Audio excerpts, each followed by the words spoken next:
This is me Purnima and welcome back to my channel chapter commerce. हम लोगों ने हमारा मोस्ट इंटरेस्टिंग चैप्टर शुरू किया हुआ है विच इज जर्नल एंट्री। क्या शुरू किया है हम लोगों ने? हमारा जर्नल एंट्री वाला चैप्टर शुरू किया हुआ है। इस चैप्टर का हम लोग पार्ट नंबर 1 कंप्लीट कर चुके हैं, जिसके अंदर हमने हमारी मोस्ट ऑफ द थियोरी को कवर किया है। साथ ही हम लोगों ने रूल्स देखे थे, रूल्स को रिकॉल रिवाइज किया था कि क्या क्या रूल्स को यूज करके हम हमारी जर्नल एंट्री को करते हैं। साथ ही हम लोगों ने जर्नल एंट्री के कुछ एग्जाम्पल्स यानी कि हम लोगों ने देखा था कि जर्नल एंट्रीज को करना कैसे होता है। कंटिन्यू करते हैं हमारे चैप्टर को यहाँ पर और आगे हम हमारी रिमेनिंग जर्नल एंट्रीज को सीखते हैं कि हमें हमारी बाकी की जर्नल एंट्रीज को कैसे करना है। वीडियो को स्टार्ट करने से पहले प्लीज आप लोग आपकी पेन, पेंसिल, नोटबुक सभी जरूरी सामान साथ लेकर बैठेंगे ताकि आप लोग मेरे साथ साथ नोट्स भी बनाएंगे एंड साथ साथ ही आप लोग क्वेश्चंस भी सॉल्व करेंगे ताकि आपकी ग्रिप बन सके इन सभी क्वेश्चंस के अंदर। चलिए फिर स्टार्ट करते हैं हमारी वीडियो को और आगे के कॉन्सेप्ट्स को पढ़ना स्टार्ट करते हैं। आज हम लोग बात करने वाले हैं हमारे मोस्ट इंपॉर्टेंट टॉपिक की विच इज कंपाउंड जर्नल एंट्री। क्या होता है मेरा कंपाउंड जर्नल एंट्री? जब भी सेम डेट पर सेम नेचर की ट्रांजैक्शन होते हैं तो वहां पर मैं कंपाउंड जर्नल एंट्री करती हूँ। इसको और अच्छे से इन डिटेल में समझते हैं। जब कभी भी सेम डेट पर दो से ज्यादा अकाउंट्स होते हैं जिनकी नेचर सेम है, ठीक है, दो से ज्यादा अकाउंट्स है जिनकी नेचर सेम है, तो वहां पर मैं अलग अलग एंट्री करने की बजाय क्या करती हूँ, मर्ज करके एक ही सिंगल एंट्री को पास कर देती हूँ। ये मेरे को इजी भी हो जाता है करना, साथ ही मेरा टाइम भी सेव होता है एंड साथ में जहां पर मैं अकाउंटिंग कर रही हूँ वहां पर मेरा स्पेस भी सेव हो जाता है, एनर्जी भी सेव होती है। तो ये काफी सारे एडवांटेजेस है इसके, इसीलिए हम लोग क्या प्रेफर करते हैं, सिंगल सिंगल एंट्री करने की बजाय अलग अलग एंट्रीज करने की बजाय मैं क्या करती हूँ, एक अकेली मर्ज करके यानी कि मैं अपनी एक कंपाउंड एंट्री को कर देती हूँ। रीड कर दें यहाँ पर क्या है मीनिंग हमारी कंपाउंड एंट्री का।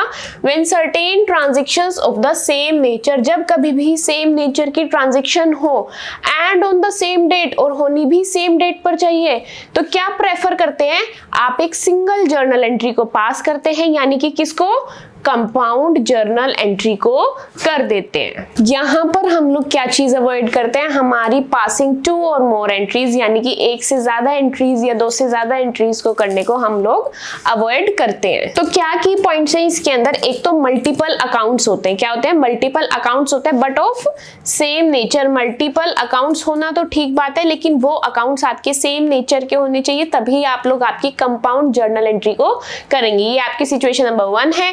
उसके बाद वो जो आपकी जर्नल एंट्री होनी चाहिए वो बैलेंस होनी चाहिए। बैलेंस मींस ऐसा नहीं है डेबिट में ज्यादा बैलेंस एंड क्रेडिट में कम बैलेंस है, ऐसा नहीं होना चाहिए। आपकी जो कंपाउंड जर्नल एंट्री होगी इट शुड बी बैलेंस यानी कि डेबिट का बैलेंस एंड क्रेडिट का बैलेंस आपस में इक्वल होना चाहिए। नेक्स्ट क्या है, ये किसके लिए काम आती है, कॉम्प्लेक्स ट्रांजेक्शन की, यानी कि जो ट्रांजेक्शन आपके लिए थोड़ी डिफिकल्ट होती है, लाइक आपको बार बार उस ट्रांजेक्शन को करना पड़ रहा है, तो वहां पर आपको हेल्प करती है कंपाउंड जर्नल एंट्री। आई होप यहाँ पर आपको अच्छे से इन डिटेल आपका थ्योरी की फॉर्म में ये चीज समझ में आ गई है कि कंपाउंड जर्नल एंट्री होती क्या है। हम इसका सिर्फ थ्योरी नहीं पढ़ेंगे, आगे हम न्यूमेरिकल करेंगे जहां पर आपको ये बहुत अच्छे से समझ में आ जाएगा कि क्यों हम लोग जर्नल एंट्री कर रहे हैं। तो हम लोगों को जर्नल एंट्री करनी कैसे, कौन से वाली, कंपाउंड जर्नल एंट्री। चलिए फिर विदाउट एनी डिले स्टार्ट करते हैं हम लोग हमारे एग्जाम्पल को स्टार्ट करने से पहले आप लोग आपकी वो नोटबुक यानी कि जिस पर आप लोगों ने rules of debit and credit लिखे है वो आपके सामने लिखकर बैठेंगे ताकि आप लोगों को जर्नल एंट्री करना थोड़ा इजी हो जाए। चलिए यहाँ पर हम लोग हमारे एग्जाम्पल को रीड करेंगे और एक एक चीज को ध्यान से समझेंगे, ठीक है। यहाँ पर सबसे पहले मुझे क्वेश्चन के अंदर डेट्स दी हुई है, तो मेरी जो कंपाउंड जर्नल एंट्री थी उसका रूल नंबर 1 क्या था, रूल नंबर 1 वाज आप लोगों की जो ट्रांजेक्शन होगी वो सेम डेट पर होगी। कब होगी? सेम डेट पर। तो क्या यहाँ पर मेरी डेट सेम है? Yes, the date is same. Second condition क्या थी? सेकेंड कंडीशन वाज कि आप लोगों के जो अकाउंट होंगे वो सेम नेचर के होंगे, ठीक है। कैसे होंगे आप लोगों के अकाउंट? सेम नेचर के होंगे। सेम नेचर के कैसे होंगे अभी समझते हैं। फर्स्ट नंबर वाली ट्रांजेक्शन को रीड करेंगे, गुड सोल्ड फॉर कैश ₹10,000, ठीक है। Good sold for cash ₹10,000। आप लोगों के अगर गुड्स सेल हुए हैं 10,000 रुपीज की, तो कौन कौन से दो अकाउंट्स इन्वॉल्व है? सबसे पहले आप लोग मुझे यहाँ पर ये बताएंगे कौन कौन से दो अकाउंट्स का इन्वॉल्वमेंट है। गुड्स अगर सेल हुए हैं, लास्ट वीडियो के अंदर मैंने आपको एक चीज क्लियर कर दी थी, जहां पर भी बात गुड्स की होगी, अगर वो परचेज होंगे तो मैं वहां पर परचेज वर्ड यूज करूंगी, गुड्स का यूज नहीं करूंगी। अब अगर बात गुड्स की हो रही है लेकिन गुड्स सेल हो रहे हैं, तो मैं कौन सी टर्म यूज करूंगी, गुड्स या सेल, ये आप लोग मुझे बताएंगे। अब क्योंकि यहाँ पर goods sold for cash, goods sale हो रहे हैं, तो मेरे कौन कौन से दो अकाउंट्स इन्वॉल्व होंगे यहाँ पर? एक तो सेल्स अकाउंट, क्योंकि गुड्स सेल हो रहे हैं, तो सेल अगर हो रहे हैं तो मैं गुड्स टर्म का यूज नहीं करूंगी, किस टर्म का यूज करूंगी? सेल्स का यूज करूंगी। तो मेरा फर्स्ट अकाउंट कौन सा है? Sales account. And second account कौन सा इन्वॉल्व है? Cash account. आई होप यहां पर आपको कोई दिक्कत नहीं है कि सेल्स कहां से आया, कैश कहां से आया, ये आप इजीली आइडेंटिफाई कर सकते हैं कि आपकी जर्नल एंट्री के अंदर किन किन दो अकाउंट्स का इन्वॉल्वमेंट है। तो मैं अपने दोनों अकाउंट्स आइडेंटिफाई कर लिए, sales account and cash account. अब देखते हैं ये डेबिट होंगे या क्रेडिट होंगे। सेल्स मेरा रेवेन्यू के अंदर आ जाता है, क्योंकि सेल्स से जो इनकम जनरेट होती है उसको मैं बोलती हूँ रेवेन्यू। मैं यहाँ पर मेरे एग्जाम्पल्स, मेरे न्यूमेरिकल्स को सॉल्व करने के लिए मॉडर्न अप्रोच का यूज करूंगी। ठीक है, मॉडर्न अप्रोच के अंदर मेरी क्या क्या कैटेगरीज होती हैं? यहां पर हम लोगों ने एक वर्ड सीखा था क्लियर। क्लियर से मुझे मेरी पूरी मॉडर्न अप्रोच याद आ जाती है। क्लियर के अंदर C is capital, L is liability, E is expense, A is asset and R is revenue. So जो मेरा सेल्स है वो किसके अंदर आता है? रेवेन्यू के अंदर आ जाता है। तो यहाँ पर लिखते हैं रेवेन्यू। रेवेन्यू मेरा इंक्रीज हो रहा है या डिक्रीज हो रहा है? मेरा रेवेन्यू इंक्रीज हो रहा है। चलिए, अगर मेरा रेवेन्यू इंक्रीज हो रहा है तो मैं डेबिट करूंगी या क्रेडिट? आप लोग आपकी नोटबुक के अंदर, यानी कि जहां पर भी आप लोगों ने आपके rules of debit and credit लिखे हैं, वहां पर जाकर आप मॉडर्न अप्रोच देखेंगे। मॉडर्न अप्रोच में मुझे जल्दी से देख करके बताएंगे अगर मेरा रेवेन्यू इंक्रीज हो रहा है तो मैं यहाँ पर डेबिट करूंगी या credit? Obviously it should be credited, यानी कि यहाँ पर सेल्स अकाउंट को मैं क्रेडिट कर दूंगी। चलिए, एक अकाउंट मेरा बिल्कुल सोल्व हो गया। नेक्स्ट क्या है? Cash account. कैश अकाउंट मेरी एसेट है। क्या है? कैश अकाउंट मेरी एसेट है। चलिए, मैंने यहाँ पर लिख दिया cash account is my asset. अब ये एसेट इंक्रीज हो रही है या डिक्रीज? एसेट सेल्स हुई तो मेरे पास पैसा आया, पैसा आया मतलब एसेट मेरी बढ़ गई है, तो एसेट मेरी क्या हुई है? इंक्रीज हुई है। जब भी मेरी एसेट इंक्रीज होगी, just look at your rules and tell me कि अगर एसेट इंक्रीज होगी तो हम लोग डेबिट करेंगे या credit? Yes, it should be debited. I hope यहाँ पर आप लोगों को क्लियर है कि आपको आपकी कौन सी जर्नल एंट्री को करना है। चलिए, यहाँ पर मैं मेरी जर्नल एंट्री कर देती हूँ। फिर my journal entry will be cash account debit to sales account, cash account debit to sales account. आप लोग आपकी जर्नल एंट्री फॉर्मेट के अंदर करेंगे। अभी मैं आप लोगों को कंपाउंड एंट्री कैसे करनी है ये चीज सिखाऊंगी। जो मेरी कंपाउंड एंट्री होगी उसको मैं आप लोगों को यहाँ पर करके दिखाऊंगी, इसीलिए मैंने यहाँ पर स्पेस छोड़ा है। पहले मैं आप लोगों को इंडिविजुअल एंट्रीज करके दिखा रही हूँ ताकि आपको चीजें समझ में आए, इसीलिए मैं विदाउट फॉर्मेट यहाँ पर कर रही हूँ, बट आप लोग आपकी सभी जर्नल एंट्रीज को फॉर्मेट के अंदर करेंगे। चलिए, कितने की सेल्स हुई थी यहाँ पर? 10,000 रुपीज की। यहाँ पर मैंने मेरी अमाउंट लिख दी 10,000 रुपीज। चलिए, अब यहाँ पर हम लोग रीड करने वाले हैं हमारी ट्रांजेक्शन नंबर 2। ट्रांजेक्शन नंबर 2 क्या कहते हैं? Cash received from Shubham rupees 2,000। आप लोगों को शुभम से 2,000 रुपीज का कैश रिसीव हुआ है। क्या हुआ है? शुभम से 2,000 रुपीज का कैश रिसीव हुआ है। चलिए, यहाँ पर अब हम सबसे पहले देखते हैं सेकेंड ट्रांजेक्शन के अंदर आपके कौन कौन से दो अकाउंट्स इन्वॉल्व है। कैश रिसीव हुआ है तो इट इज ऑब्वियस कि आपका कैश अकाउंट इन्वॉल्व है, तो मैं जल्दी से यहाँ पर लिख लेती हूँ कैश अकाउंट। कैश मेरी क्या है? एसेट है, इसलिए मैं यहाँ पर लिख रही हूँ एसेट। और अगर एसेट मेरी इंक्रीज हुई है तो मैं क्या करूंगी? Debited. Yes, cash should be debited because my asset has increase. अगर एसेट मेरी इंक्रीज होती है तो according to your rules it should be debited, तो यहाँ पर मैंने इसको डेबिट कर दिया। चलिए, अब सेकेंड अकाउंट को आइडेंटिफाई करते हैं। यहाँ पर मेरा सेकेंड अकाउंट कौन सा इन्वॉल्व है? आप अपनी ट्रांजेक्शन को बिल्कुल ध्यान से पढ़ेंगे। आप लोगों का कैश के साथ कौन इन्वॉल्व है? शुभम इन्वॉल्व है। कौन इन्वॉल्व है? शुभम इन्वॉल्व है। अगर मुझे किसी पर्सन से पैसा आ रहा है तो वो पर्सन मेरा कौन होगा? डेटर होगा जरूर। कौन होगा वो पर्सन? डेटर होगा। चलिए, अब मेरे को ये पता चल गया कि मेरा सेकेंड अकाउंट कौन सा इन्वॉल्व है? शुभम। शुभम मुझे पैसा क्यों दे रहा है? क्योंकि हो सकता है उसने मुझसे उधार पे सामान लिया हो। क्यों दे रहा है मुझे पैसा? हो सकता है उसने मुझसे उधार पर सामान लिया हो। जब उसने उधार पर सामान लिया था तो मतलब मेरे डेटर्स बढ़े होंगे। क्या हुआ है? उसने मुझसे सामान उधार पर लिया है, तो जो भी कस्टमर मुझसे उधार पर सामान लेते हैं वो मेरे डेटर्स होते हैं। ये सभी चीजें हम लोगों ने हमारी बेसिक अकाउंटिंग टर्म्स वाली वीडियो के अंदर समझा था। तो यहाँ पर अगर शुभम मुझे पैसे दे रहा है तो अब मेरे डेटर्स बढ़े हुए थे, तो अब मेरे डेटर्स क्या हो जाएंगे? कम हो जाएंगे। रीजन इज कि वो मेरी पेमेंट कर रहा है। उसने मुझसे उधार पर सामान लिया, अब वो मुझे पैसे दे रहा है। जब उधार पर सामान लिया था तो शुभम इंक्रीज हो रहा था, यानी कि डेटर्स इंक्रीज हो रहे थे। अब जो सामान उधार पर लिया था उसकी वो पेमेंट कर रहा है, तो जो डेटर्स मेरे इंक्रीज हुए वो क्या हो जाएंगे? कम हो जाएंगे। शुभम को यहाँ पर हम लोगों ने क्या समझा कि शुभम मेरा डेटर है, और डेटर मेरी क्या होती है? एसेट होती है। डेटर मेरी क्या है? एसेट है। और यहाँ पर अगर आपकी एसेट डिक्रीज हो रही है, यानी कि आपके डेटर्स अगर डिक्रीज हो रहे हैं, तो इट शुड बी क्रेडिटेड, इसलिए वो क्या होगा? क्रेडिट होगा। आई होप यहाँ पर आपको अच्छे से समझ में आ गया है कि कौन कौन से दो अकाउंट्स इन्वॉल्व हैं, क्या अप्रोच यूज करके मैंने डेबिट एंड क्रेडिट किया है, इसमें आपको कोई भी डाउट नहीं होगा। चलिए फिर कर लेते हैं हम लोग हमारी जर्नल एंट्री को। मेरी जर्नल एंट्री क्या बनेगी? हम लोग यहाँ पर नोट डाउन करते हैं। मेरी जर्नल एंट्री होगी cash account debit to Shubham, cash account debit to Shubham, and the amount is rupees, amount कितना है? 2000 रुपीज। यहां पर हम लोग लिख देंगे 2000 रुपीज। आई होप यहाँ पर आपको कोई भी डाउट नहीं होगा। एक चीज ध्यान रखिएगा, अगर आप चीजों को अच्छे से समझना चाहते हैं तो मेरे साथ साथ ही आप लोग आपका सॉल्यूशन करेंगे, तभी आपको चीजें साथ साथ समझ आएंगी। क्या क्या डाउट्स आ रहे हैं साथ साथ समझ आएगा, तभी आपको आगे की वीडियो क्लियर होगी। एंड अगर आपको कोई डाउट है तभी आप लोग कॉमेंट सेक्शन के अंदर पूछ पाएंगे। चलिए नेक्स्ट हम लोग हमारी थर्ड ट्रांजेक्शन को पढ़ते हैं। थर्ड ट्रांजेक्शन क्या है? Received rent of rupees 8000। आप लोगों को रेंट रिसीव हुआ, तो इसके अंदर आपके कौन कौन से दो अकाउंट्स इन्वॉल्व हैं, वीडियो को यहीं पर पॉज करेंगे। आप लोग आपका आंसर आपकी नोटबुक में लिखेंगे, उसके बाद वीडियो प्ले करके आप लोग आपका आंसर यहाँ पर मैच करेंगे। चलिए रेंट अगर रिसीव हुआ है तो कौन कौन से दो अकाउंट्स इन्वॉल्व हैं यहाँ पर आप लोग मेरे को बताएंगे। मेरा फर्स्ट अकाउंट जो इन्वॉल्व है यहाँ पर वो है cash account.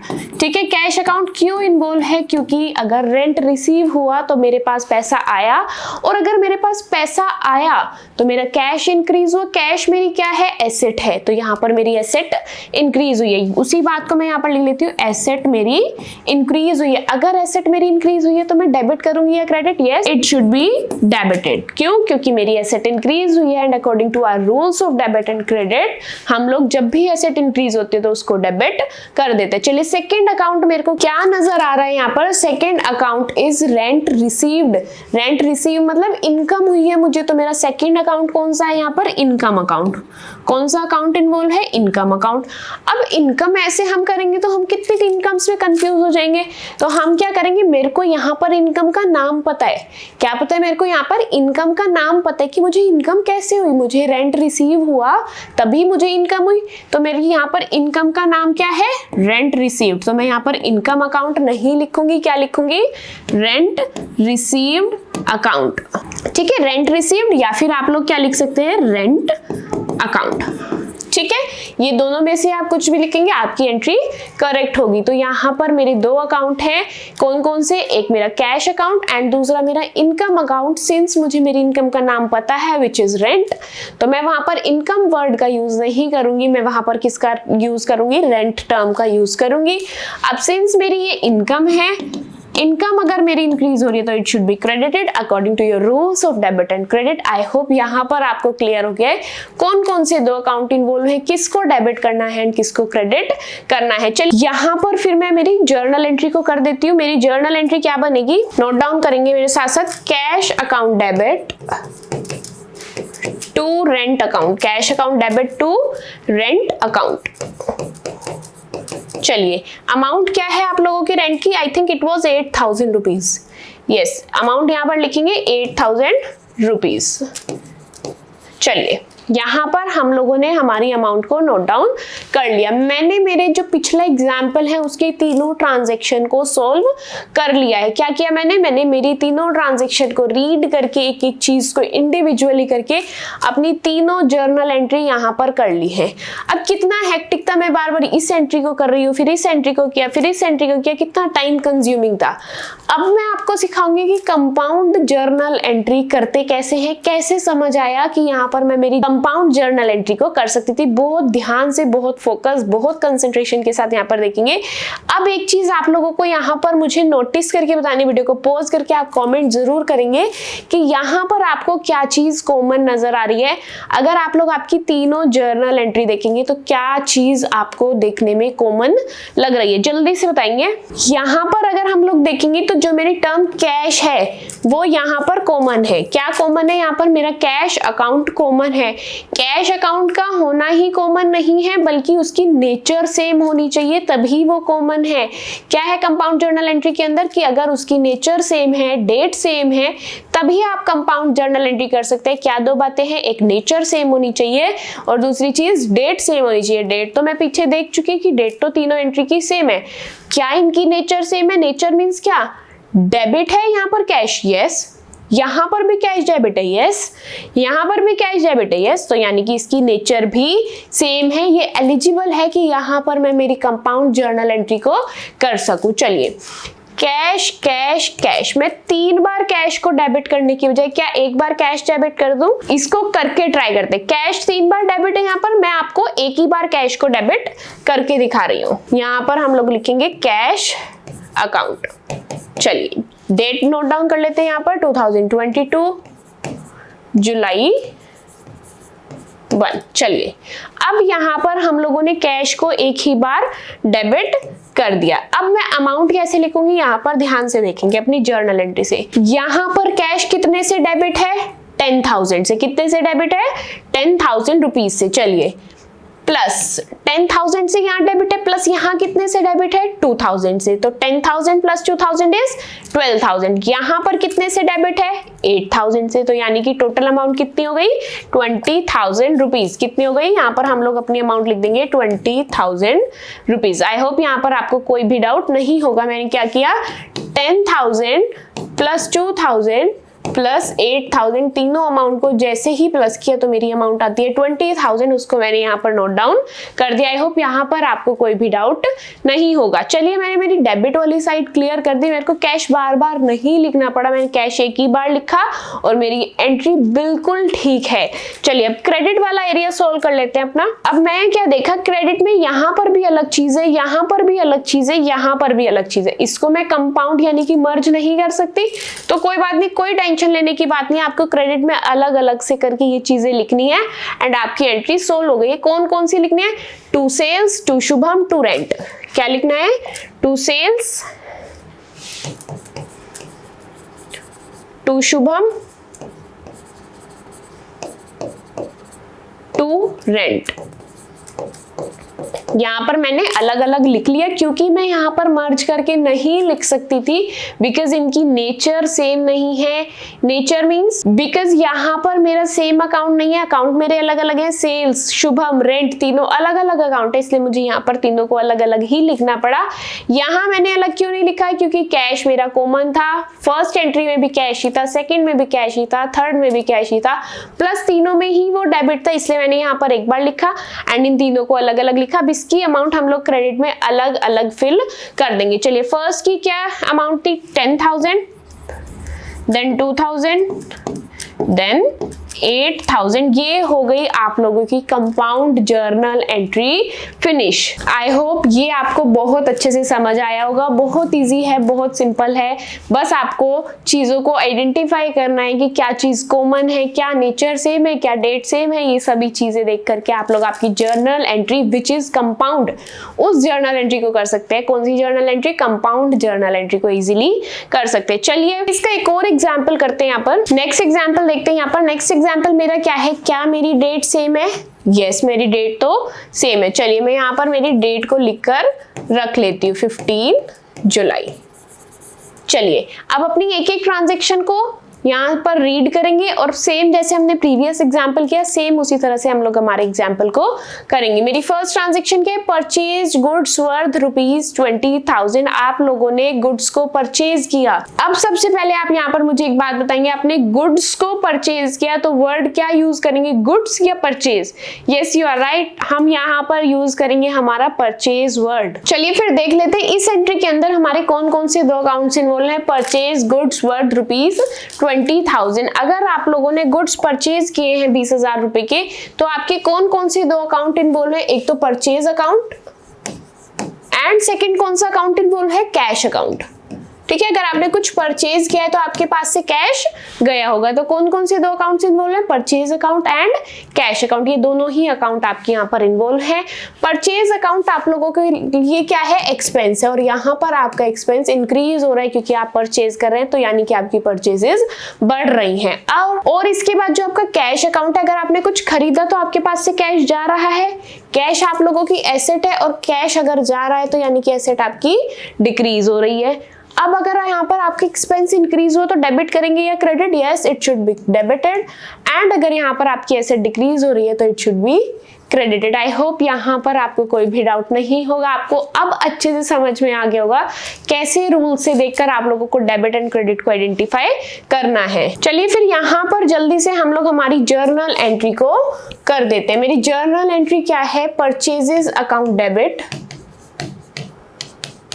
to cash account, purchases account debit to cash account and the amount is 20,000 rupees। यहाँ पर अमाउंट लिख लेते हैं 20,000 रुपीज। ये हो गई आपकी first journal entry. Second transaction read करते हैं हम लोग। हमारी second transaction is cash paid to Sahil ₹6,000। आप लोगों ने साहिल को 6,000 रुपीज पे किए हैं। कौन कौन से 2 अकाउंट यहाँ पर इन्वॉल्व हैं, कैश पेड टू साहिल। यहाँ पर आपके कौन कौन से 2 अकाउंट्स इन्वॉल्व हैं, एक कैश अकाउंट एंड एक साहिल अकाउंट। कौन से 2 अकाउंट इन्वॉल्व हैं, एक कैश अकाउंट एंड एक साहिल अकाउंट। ये 2 अकाउंट आप लोगों की यहाँ पर इन्वॉल्व है। अगर आपने कैश पे किया है तो आपकी एसेट डिक्रीज हुई है। क्या हुआ है, एसेट डिक्रीज हुई है। और अगर आपकी एसेट डिक्रीज हुई है तो मैं डेबिट करूंगी या credit, yes it should be credited, यानी कि कैश अकाउंट को आप लोग क्रेडिट करेंगे। अब आप साहिल को कैश पे कर रहे हैं, क्यों कैश पे कर रहे हैं, हो सकता है आपने पास में उससे उधार पर सामान लिया हो, यानी कि वो आपके क्रेडिटर्स थे।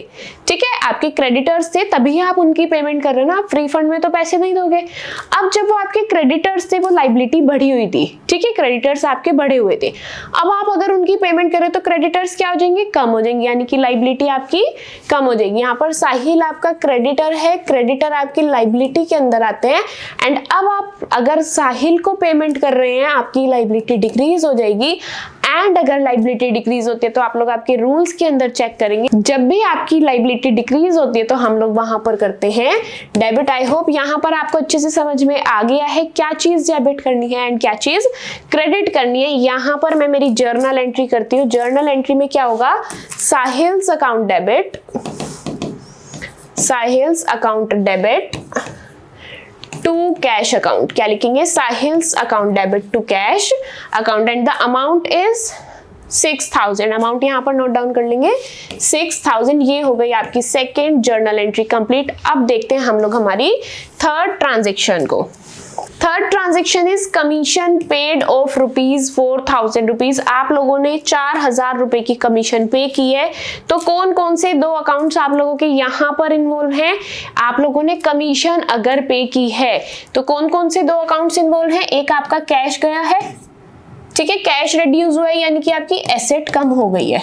ठीक है, अगर आप लोगों ने कमीशन पे की है तो आपका कैश कम हुआ है, कैश कम हुआ है यानी कि आपकी एसेट डिक्रीज हो गई है। और अगर आपकी एसेट डिक्रीज होती है तो क्या करते हैं, क्रेडिट कर देते हैं। नेक्स्ट, अब आप लोगों का सेकंड कौन सा अकाउंट इन्वॉल्व है, सेकंड अकाउंट इन्वॉल्व है मेरा कमीशन का, कमीशन पेड। कमीशन अगर पे हुई है, ये आपका क्या है, एक्सपेंस है। मैंने यहाँ एक्सपेंस क्यों नहीं लिखा, क्योंकि मुझे यहाँ पर मेरे एक्सपेंस का नाम पता है कि एक्सपेंस का नाम क्या है, कमीशन, इसीलिए मैंने यहाँ पर वर्ड लिख दिया कमीशन। कमीशन मेरा क्या है, एक्सपेंस है, और अगर मेरा एक्सपेंस इंक्रीज होता है तो मैं क्या करती हूँ, डेबिट। आई होप यहाँ पर आपको कोई डाउट नहीं होगा क्यों, क्या चीज मैंने डेबिट की एंड क्या चीज मैंने क्रेडिट की। अब जल्दी से हम लोग हमारी जर्नल एंट्री को कर लेते। क्या बनेगी मेरी जर्नल एंट्री यहाँ पर, commission account debit to cash account. क्या बनेगी journal entry, commission account debit to cash account and the amount is 4000 rupees. यहाँ पर हम लोगों ने हमारी अमाउंट लिख ली 4000 रुपीज। आई होप यहाँ पर आपको कोई भी डाउट नहीं है। एंड अब आप लोग यहाँ पर मुझे देखकर बताएंगे कि तीनों ही जर्नल एंट्री के अंदर आप लोगों को क्या चीज कॉमन नजर आ रही है।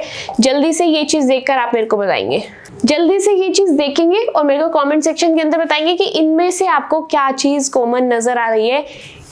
Cash account, cash account, cash account, cash account तो है, क्या नेचर सेम है, यानी कि हर जगह सेम ही नेचर है। यहाँ पर भी क्रेडिट हुआ, यहाँ पर भी क्रेडिट हुआ, यहाँ पर भी क्रेडिट हुआ, तो मैं कैश को बार बार क्रेडिट नहीं करूंगी, एक ही बार क्रेडिट कर दूंगी। चलिए ये बात समझ आ गई।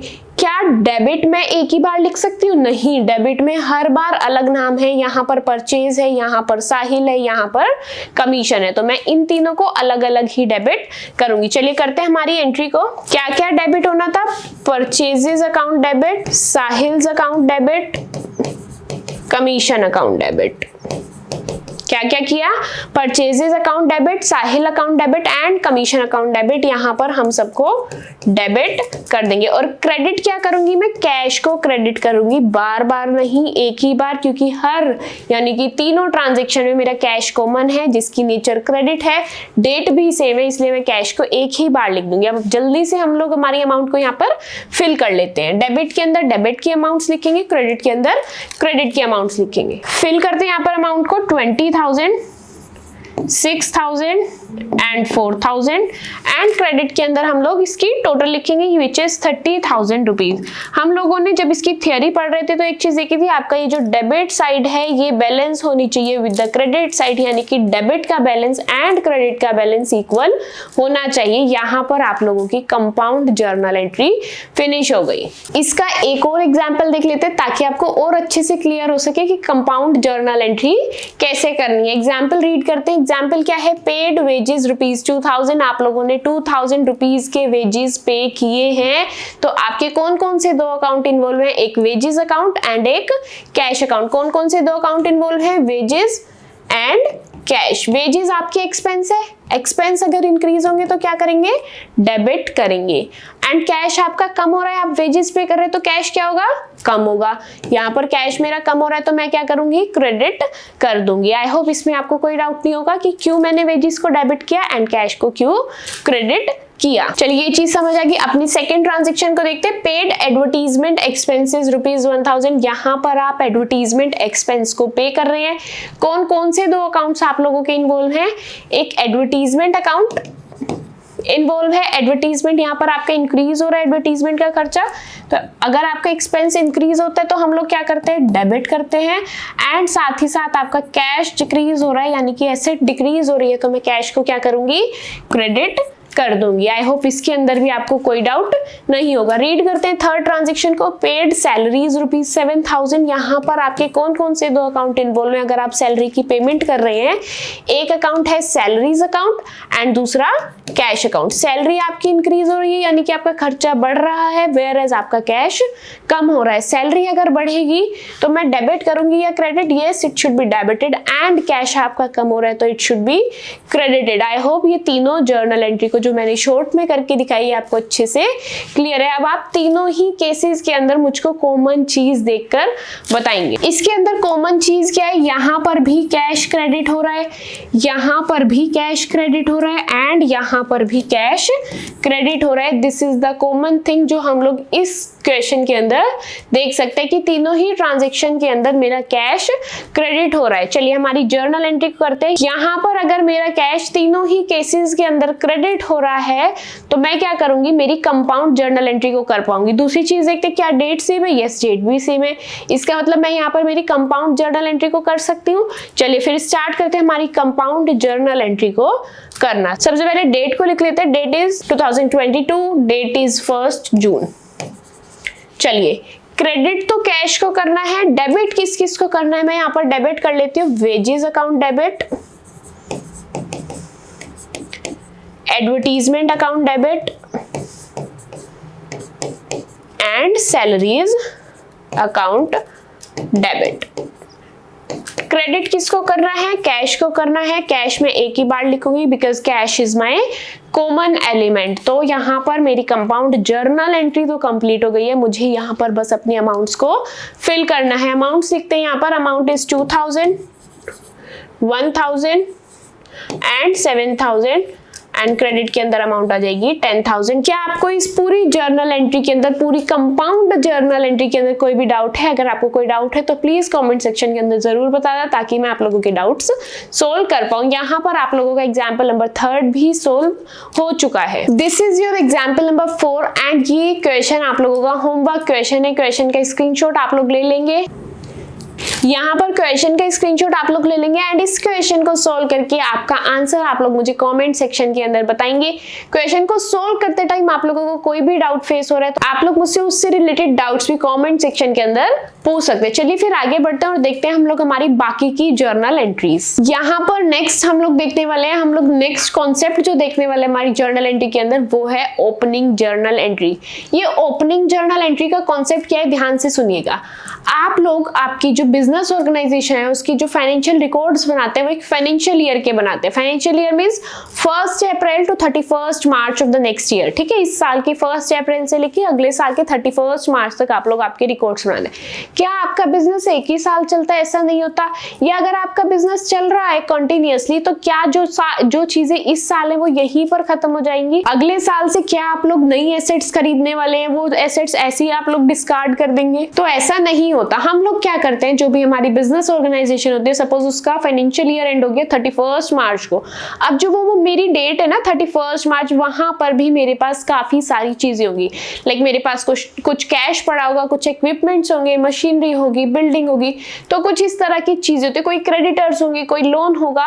तो ये क्या चीजें हैं कि मुझे पिछले साल की अगले साल भी ले जानी होती है, यानी कि कैरी फॉरवर्ड करना पड़ता है अगले साल के लिए भी, ठीक है। तो जब भी ये केस होता है, मैं एक साल से मूव करती हूँ सेकेंड ईयर के अंदर, तो वहां पर सेकेंड ईयर की जब मैं स्टार्टिंग में खड़ी होती हूँ तो उसमें क्या करती हूँ, मैं एक ओपनिंग एंट्री करती हूँ, यानी कि मैं बताती हूँ कि पिछले साल से मैं क्या क्या चीजें लेकर के आ रही हूँ। तो वहां पर मेरा कॉन्सेप्ट राइज होता है ओपनिंग जर्नल एंट्री का। आई होप यहाँ पर आपको समझ आ गई। जब भी आप आपकी कोई एसेट या लाइबिलिटी को कैरी फॉरवर्ड करते हैं नेक्स्ट ईयर के अंदर, तो वहां पर आप लोगों को करनी पड़ती है आप लोगों की एक ओपनिंग जर्नल एंट्री। अब ये ओपनिंग जर्नल एंट्री करते कैसे, इसको ध्यान से देखिएगा। आपको कुछ नहीं करना, सिंपल सा रूल माइंड के अंदर रखना है। जो भी आप लोगों की एसेट्स होंगी उसको आप डेबिट करेंगे। क्या करना है, आपको आपके क्वेश्चन के अंदर जितनी भी एसेट्स दिखेंगी सबको आप लोग डेबिट कर देंगे एंड जितनी भी आपकी लाइबिलिटीज दिखेंगी उसको आप लोग क्रेडिट कर देंगे। एंड जब आप डेबिट एंड क्रेडिट करने के बाद देखेंगे तो आपकी जो जर्नल एंट्री का डेबिट एंड क्रेडिट बैलेंस होगा वो बैलेंस नहीं होगा, वो अनबैलेंस होगा। अनबैलेंस मीन सपोज यहाँ पर आपकी 10,000 अमाउंट बैठ रही है एंड यहाँ पर 8,000 अमाउंट बैठ रही है, तो ये 2,000 कहां से आएंगी? ये 2,000 को आप बैलेंस कैसे करेंगे? वहां पर आप लोग आपको एक अकाउंट ऐड करेंगे which should be capital account. क्या लिखेंगे वहां पर आप? Capital account. ये आप लोगों की बैलेंसिंग फिगर होगी, ठीक है। एंड इस बैलेंसिंग फिगर को आप क्या कर देंगे? क्रेडिट कर देंगे। आई होप यहाँ पर आपको आपकी ओपनिंग जर्नल एंट्री समझ में आ गई है। अगर आपको अभी भी समझ नहीं है तो इसका हम लोग एक एग्जाम्पल कर लेते हैं जिससे आपको ये कॉन्सेप्ट और भी अच्छे से क्लियर हो जाएगा। रीड करेंगे यहाँ पर आपकी एग्जाम्पल को। सबसे पहली चीज है कि कैसे आप लोग पता लगाएंगे कि यहाँ पर आपको आपकी ओपनिंग जर्नल एंट्री करनी है। देखिए, ABC limited has the following balances in their different ledger account on 1 अप्रैल 2022। आप साल के फर्स्ट डे पर खड़े हैं 1 अप्रैल 2022 को, और उस डेट पर भी आपको कहा जा रहा है, आपके पास कैश है, आपके पास स्टॉक है, मशीनरी है, बिल्डिंग है। ये फर्स्ट डे आया कहां से? ये पिछले साल से आया, यानी कि यहीं पर आपको क्लिक हो जाना चाहिए। ये मेरा ओपनिंग जर्नल एंट्री का कॉन्सेप्ट है। क्या क्लिक हो जाना चाहिए? ये मेरा ओपनिंग जर्नल एंट्री का कॉन्सेप्ट है। अगर आप यहां से भी नहीं समझ पा रहे हैं तो नेक्स्ट क्या चीज देखेंगे, आपको अलग अलग तरह की एसेट्स एंड अलग अलग तरह की लाइबिलिटीज दी होंगी, जैसे cash, closing stock, building, debtors, creditors. कितनी सारी एसेट्स आपको दी हैं, कितनी सारी लाइबिलिटीज आपको दी हैं। तो इससे आपको समझ आ जाना चाहिए कि यहाँ पर आपको ओपनिंग जर्नल एंट्री करनी है। क्या सीखा अभी मैंने पीछे? जितनी एसेट्स है आंख बंद करके डेबिट कर दो, जितनी लाइबिलिटीज है आंख बंद करके क्रेडिट कर दो। उसके बाद देखते क्या डेबिट क्रेडिट इक्वल है। चलिए स्टेप बाय स्टेप हम करते हैं, आपको अच्छे से समझ में आएगा। सबसे पहले क्या करना है, ट्रांजेक्शन रीड करिए, जितनी एसेट्स है डेबिट कर देंगे। कैश मेरी एसेट है, यस। यहां पर हम लोग कैश अकाउंट को डेबिट करते हैं because cash is my asset. Cash account debit. Amount कितनी है? 25,000। चलिए 25,000। नेक्स्ट क्या है? Closing stock. क्लोजिंग स्टॉक मेरी एसेट है, यस। चलिए यहां पर लिखते हैं क्लोजिंग स्टॉक डेबिट। कितनी अमाउंट है? 20,000। चलिए नेक्स्ट बिल्डिंग क्या आप लोगों की एसेट है? यस। बिल्डिंग को डेबिट करते हैं विद अमाउंट 80,000। यहां पर लिखते हैं बिल्डिंग अकाउंट। Amount is 80,000। चलिए नेक्स्ट क्या है? डेटर्स। क्या डेटर्स एसेट है? यस। यहां पर लिखते हैं डेटर्स।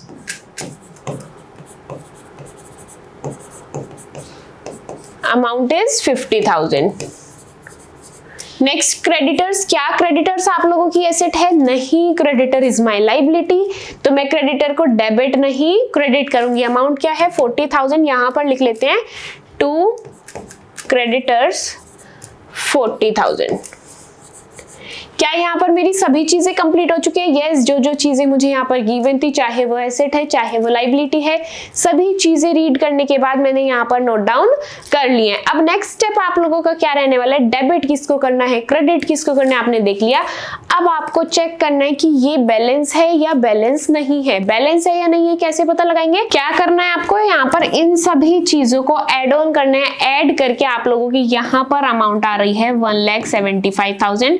कितनी अमाउंट आई है? 1,75,000 इज योर अमाउंट। इन सबको ऐड करने पर, इन सबको मतलब जो भी आपके डेबिट में है उन सबको ऐड करने के बाद आपकी अमाउंट आ रही है 1,75,000। क्या क्रेडिट में भी 1,75,000 है? नहीं, क्रेडिट में आपके पास 1,75,000 नहीं है, यानी कि आपकी इक्वेशन अनबैलेंस है, यानी कि बैलेंस नहीं है, अमाउंट्स इक्वल नहीं है। तो मुझे क्या करना है? सिंपल सी चीज है, मुझे इसको इक्वल बनाना है। इक्वल मैं कैसे बनाऊंगी? 1,75,000 में से 40,000 तो मेरे पास है, मुझे कितने की और जरूरत है? 1,35,000 की। कितने की नीड है? 1,35,000 की। और अभी मैंने आपको पीछे बताया है कि जब कभी भी आपके पास क्रेडिट में कमी पड़ेगी तो आपको किस अकाउंट का यूज करना है, किस अकाउंट से हम लोग हेल्प लेंगे? तो हम लोग हेल्प लेंगे हमारे कैपिटल अकाउंट से। तो मैं यहाँ पर लिख दूंगी टू कैपिटल अकाउंट एंड ये आप लोगों की बैलेंसिंग फिगर है। आई होप यहाँ पर आपको अच्छे से समझ आ गया है कि कैसे आप लोगों को ओपनिंग जर्नल एंट्री करनी है, कैसे पता लगाया मैंने, कैसे आइडेंटिफाई किया कि मैं यहाँ पर ओपनिंग जर्नल एंट्री करूंगी। पहली चीज तो है डेट। डेट क्या मतलब? 1 अप्रैल, यानी कि साल के शुरू में अगर आपके पास इतना सब कुछ है तो यानी कि आप ऑब्वियस है वो पिछले साल से लाए होंगे। आप पिछले साल से कैरी फॉरवर्ड कर रहे हैं इस ईयर में, तो आपको ओपनिंग जर्नल एंट्री करनी मैंडेटरी है। ठीक है, अगर आप वहां से भी पता नहीं लगा पाते तो यहाँ पर आपको एसेट्स एंड लाइबिलिटीज को देख के समझ आ जाएगा कि यहाँ पर आपको एक आपकी ओपनिंग जर्नल एंट्री करनी है। उसके बाद मैंने कुछ भी नहीं किया, अपनी सभी एसेट्स को डेबिट कर दिया, लाइबिलिटी को क्रेडिट कर दिया। उसके बाद मैंने चेक किया तो मेरे बैलेंसेस तो इक्वल थे ही नहीं, यानी कि मेरी इक्वेशन तो बैलेंस थी ही नहीं। मेरे पास यहाँ पर एक अमाउंट की कमी थी। ठीक है, कितनी अमाउंट की कमी थी? 1,35,000 रुपीज की कमी थी।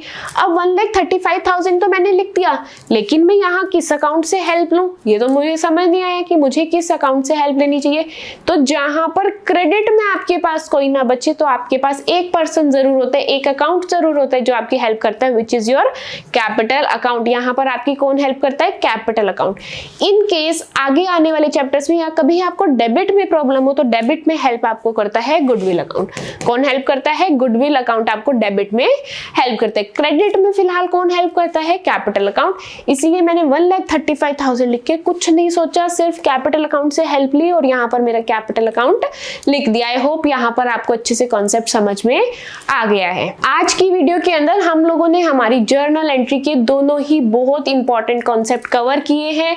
कौन कौन से? Compound journal entry and opening journal entry. ये दोनों ही कॉन्सेप्ट आपकी मोस्ट इंपॉर्टेंट कॉन्सेप्ट है जो आपको एग्जाम के अंदर काफी बार देखने के लिए मिल जाते हैं। आई होप दोनों ही कॉन्सेप्ट आपको बहुत अच्छे से समझ में आए हैं। अगर आपको कोई भी डाउट है तो आप लोग मुझे कमेंट सेक्शन के अंदर आपके डाउट्स पूछ सकते हैं ताकि मैं आपके डाउट्स को अच्छे से सॉल्व कर पाऊं। साथ ही जो मैंने आप लोगों को होमवर्क क्वेश्चन दिया उसको सॉल्व करके भी आप लोग आपका आंसर मुझे कमेंट करके बताएंगे। एंड उसके अंदर भी कोई डाउट है आप लोगों को तो वो भी आप लोग मुझे कमेंट सेक्शन के अंदर पूछ सकते हैं। इस वीडियो के अंदर हम लोगों ने जितना भी पढ़ा है उसके नोट्स का लिंक आप लोगों को डिस्क्रिप्शन बॉक्स में मिल जाएगा। साथ ही अगर आप लोगों ने इसका पार्ट 1 नहीं देखा है जिसके अंदर हम लोगों ने थियरी एंड साथ ही कुछ एग्जाम्पल किए थे तो उस वीडियो का लिंक भी आप लोगों को डिस्क्रिप्शन बॉक्स में मिल जाएगा। लिंक को टैप करके आप लोग इसका प्रीवियस पार्ट भी देख सकते हैं। आपको चीजें अच्छे से समझ आई है तो don't forget to like my video and subscribe to my channel which is chapter commerce. मिलते हैं आपसे नेक्स्ट वीडियो के अंदर। Till then bye bye.